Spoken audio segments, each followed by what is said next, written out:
जब सावन का महीना आता है और सिरसी में बारिश नहीं होती तो बुलाया कर, लेकिन इस बार तो बारिश भी हो रही थी, फिर जल्दबाजी क्यों करी पता नहीं। सावन भी 2 है इस बार, लेकिन इनके तो जब पूरा साल इंतजार करते रहेंगे, इसके साल में कई सावन आ जाने चाहिए कि सतगुरु आए भरे पावना। बहुत बड़ी बात थी ये। पुराने जमाने में तो तपस्वी होते थे, ऋषि होते थे, मुनि होते थे। तपस्वी ऋषि मुनि जंगलों में रह के अपनी साधना करते थे, और जब कभी किसी को कोई मतलब पड़ गया या उनका आना जाना होया कोई विशेष अवसर पर, तो उनसे आशीर्वाद लेते थे। आज की तरह से जमाना नहीं था। ये तो कलयुग की खूबी है कि संत इस काल में प्रकट हुए। संत इसलिए ये परंपरा भी बनी, जब किसी के घर में संत पधारते हैं तो वो लोग कहते हैं कि इससे भाग्यशाली, इससे बड़ा दिन हमारी जिंदगी में क्या होगा। और बहुत बड़ी बात भी है, एक नहीं, यहाँ तो कितने संत सारे के सारे पवित्र हुए हैं, जो गुरु से जुड़े हैं, सत्संग से जुड़े हैं, जो नाम भक्ति को समझते हैं और जो जीवन का महत्व जानते हैं। जो इंसान इस जीवन के महत्व को नहीं जानते तो कैसे फर्क करेंगे कि यह दुनिया सच्ची है या झूठी है। सतगुरु ने क्यों बता दिया? सतगुरु ने ये नहीं कहा कि ये भाई बंधु कुटुंब परिवार खाना कमाना ये छोड़ दो आप, ये नहीं कहा किसी ने। ये जरूर कह दिया कि जगत में हमारा कोई नहीं है। किसी का भी हो तो बताओ, कोई किसी का है नहीं, लेकिन इसमें रहते हैं। तब तक हमें उनसे जो नाता है वो प्यार से पूरे विश्वास के साथ निभाना चाहिए। वो हमारी जिम्मेवारी है, उस जिम्मेवारी को पूरा करना चाहिए। मिथ्या इसलिए समझो कि वो हमारा अगत में साथ देने वाला नहीं है कोई भी, चाहे हमारी संतान है, चाहे हमारे माँ बाप हैं, चाहे हमारे मित्र सखा बंधु हैं। हमारा साथ तो हमारे कर्मों में देना है, और कर्मों में भी सबसे शुभ और नेक कर्म होता है प्रभु की भक्ति। और उस भक्ति का रास्ता संतों से ही मिलता है, और किसी दुकान पे ये सामान नहीं मिलता। दुनियादारी की कोई भी चीज की आपको जरूरत होगी ना, दुनिया में बहुत चीज मिल जाए, जो चाहोगे, बुरे से बुरी, अच्छी से अच्छी, सब चीज मिलेंगी, लेकिन नाम के तुल्य कोई चीज नहीं है, वो सिर्फ संतों के पास ही मिलती है। लेकिन आज के जमाने में उसको खोजना ये मुश्किल हो गया। संत और असंत की पहचान नहीं रही। लोगों का विश्वास तोड़ दिया इन झूठे महात्माओं ने। क्यों? जिसके पास करनी जिसने की नहीं, नाम भक्ति की दौलत जिसने कमाई नहीं, और झूठे ही गुरु बन के बैठ के गद्दी के वो जीवन का कल्याण कहाँ से करेंगे? खुद का कल्याण नहीं कर सकते। उन्होंने चोरियां, हेरा फेरी, धर्म को धंधा बना लिया, लूट खसूट का काम बना लिया कि अपना पेट पालना, परिवार को पालना, उनको फैक्ट्री चलाना, बड़े बड़े उनके महल मकान में रहना, हर प्रकार की सुख सुविधा के अपने साधन जुटाए उन्होंने, और दूसरों के लिए प्रचार करते हैं कि ये मिथ्या है। मिथ्या जब दूसरों के लिए साबित करोगे, आप उस मार्ग पर चल के दिखाओगे। पूरा संत सतगुरु का ये है कि जिसने कमाई की है और जिसके पास कुछ, एक बुझे हुए चिराग के पास तुम दूसरा चिराग लेके जाओगे, रोशन कैसे कर देगा उसको? जिसमें खुद में ज्योति है वही दूसरे को प्रज्वलित कर सकता है। इसलिए संत उसको मानो जिसने नाम की कमाई की है, गुरु की सेवा की है, जिसने तप किया है, त्याग किया है। जिसने तप त्याग को जानता ही नहीं है, ऐसो आराम किए हैं, ठाठ किए हैं, झूठ कपट बेईमानियां करी हैं, छल कपट की बातें की हैं, इधर उधर के उल्टे कर्म सीखे हैं, संतों के संग में रह के भी जो अपने जीवन को नहीं सुधार सकते वो कहाँ बचेंगे। इसलिए उन संतों का घर में आना कहा है कि बड़ा नेक दिन है, बड़ा शुभ दिन है। कहते हैं कि संत चरण गंगा की धारा, जहाँ टिके वहाँ हो निस्तारा। संत जिस प्रकार से गंगा जी को ऐसा पवित्र मानते हैं हम हमारे देश में कि हम अगर उसमें जाके स्नान कर ले हमारे सारे पाप धुल जाते हैं। तो संतों के कहते हैं कि संत चरण उस गंगा की धार के समान है। वो जहां उनके चरण पड़ जाते हैं वहां निस्तारा क्यों हो जाता है कि बुरे कर्म, पाप कर्म, बुराइयां छूट जाती है। क्योंकि संत जहां जाएंगे, अब मैं बताऊं, 2 ही दिन पहले मैं हरिद्वार गया। हरिद्वार का ये है कि भाई सत्संगियों का पहले से ये है, अपना एक छोटा आश्रम बनाया तो इसलिए था चलो औरों के यहाँ अपना भी छोटा हो जाए, कोई सत्संगी आए जाए तो क्या बात है, दुनियादारी की चीज है, तीर्थ स्थान है तो अच्छा रहेगा। लेकिन वो अब परिपाटी पड़ गई कि उनको पता होता है कि माँ उस पर हम जाएंगे तो बड़ी संगत चली गई। चलो, मैं तो कहता हूँ कि जाने का जो उपकार और भलाई है, इंसान को सोचना चाहिए कि जब जिस दिन संत बैठते हैं उस दिन उस इंसान का कोई ना कोई नेक काम होता है, अगर वो गौर करेगा तो।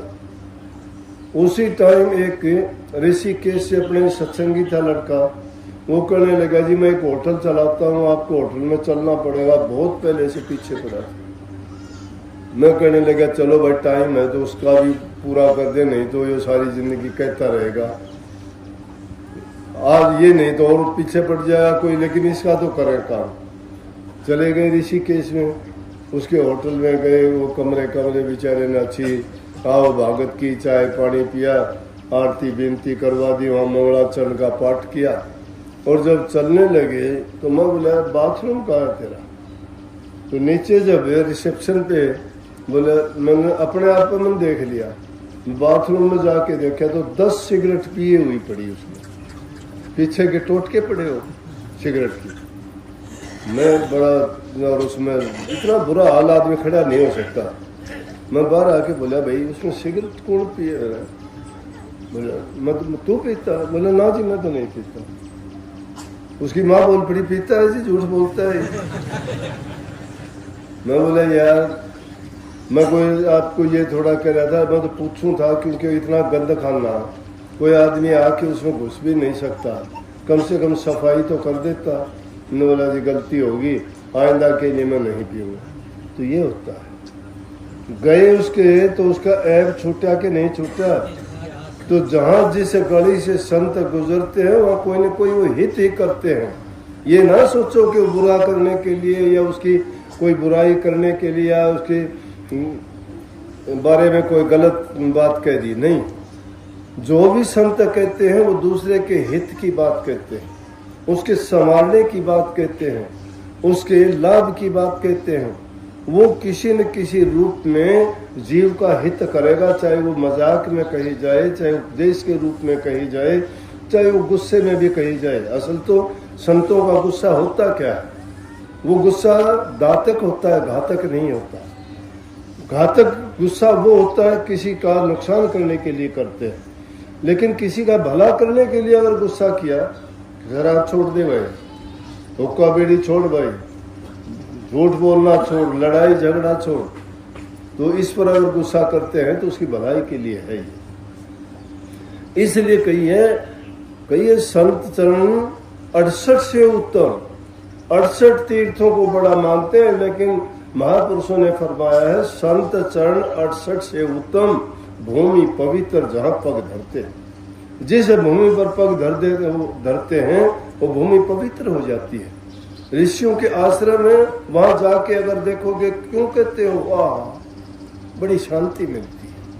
आश्रम में जाके आते हैं लोग, बाहर से दूर से आते हैं, कहते जी कितना शांत वातावरण है, यहाँ आके हमें शांति मिलती है। क्यों मिलती है शांति?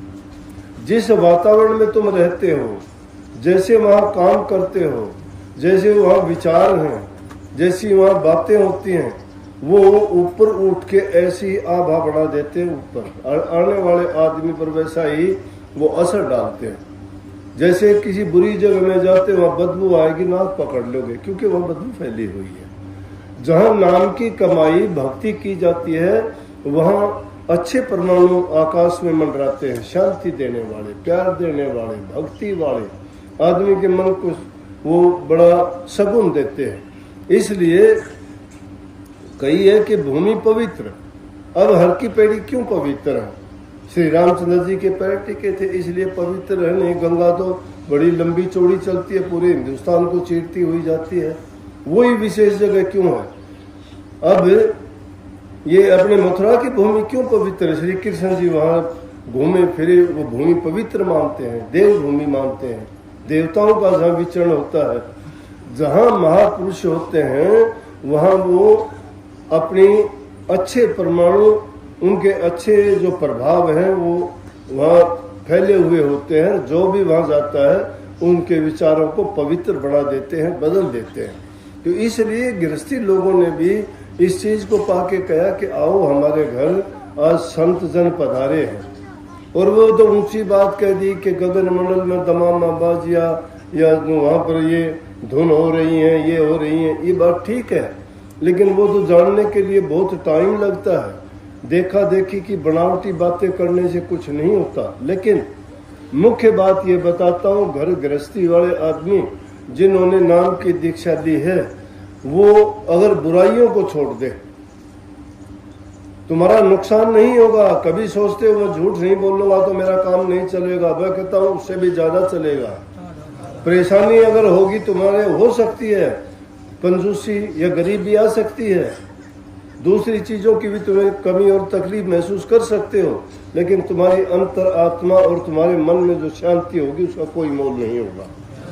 तुम किसी के कर्जवान नहीं होगे, तुम अपने आत्मिक रूप से साफ और पवित्र होगे। कहोगे मैंने कोई गलत नहीं किया, मैंने नेक काम किया है, और नेकी करते करते अगर तुम्हें तकलीफ होती है तो होने दीजिए, कोई बात नहीं है, ये परीक्षा आती है।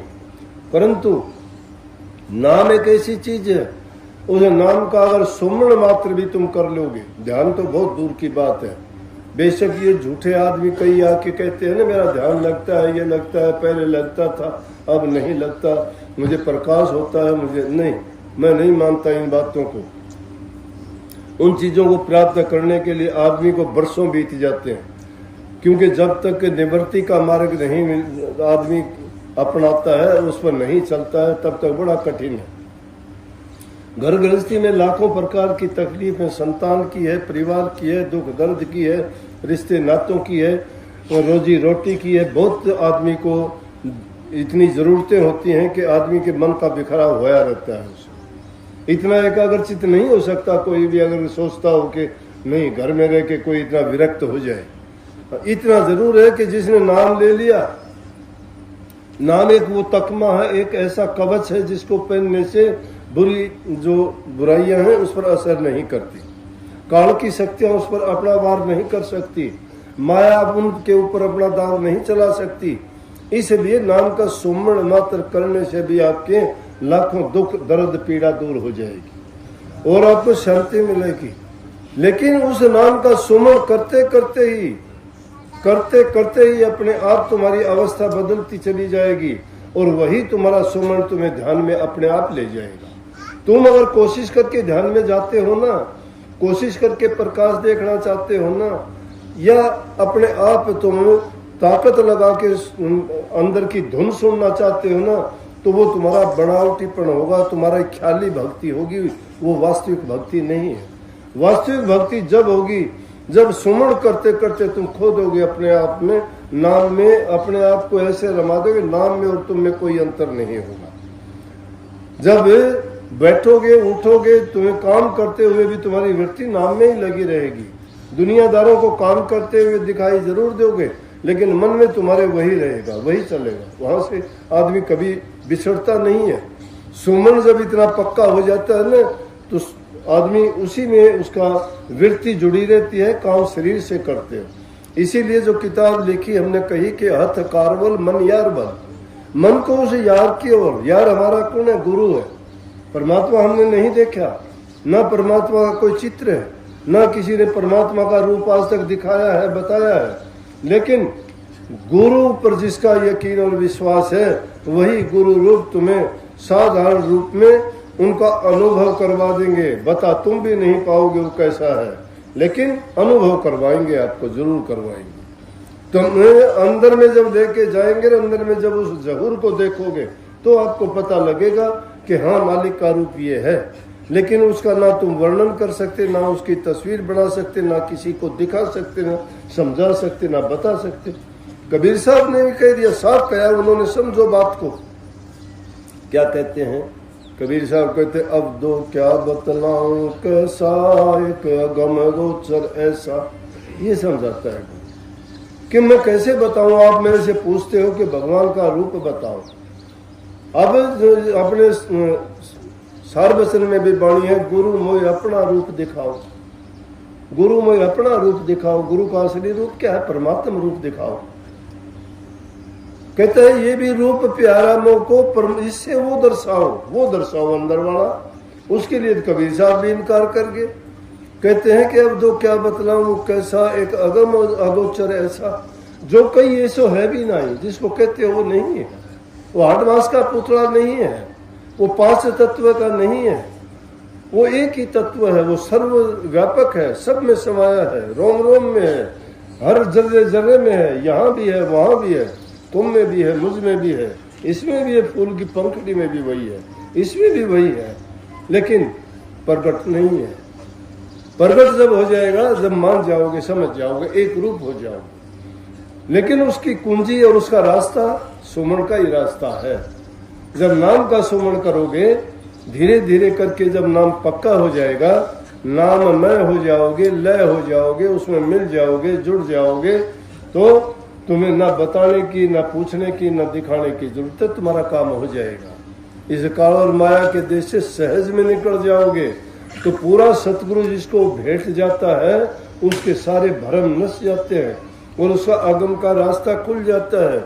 ये जन्म मरण के बंधन, ये दुख द्वंद संसार के, ये मलिन वासनाएं, ये भ्रम और जितने भी ये आडंबर हैं, ये सब छूट जाते हैं आदमी के। क्योंकि व्यक्ति जब अंतर में लग जाती है तो वास्तविकता उसकी समझ में आ जाती है, फिर दुनियादारी के फंड में नहीं पड़ता।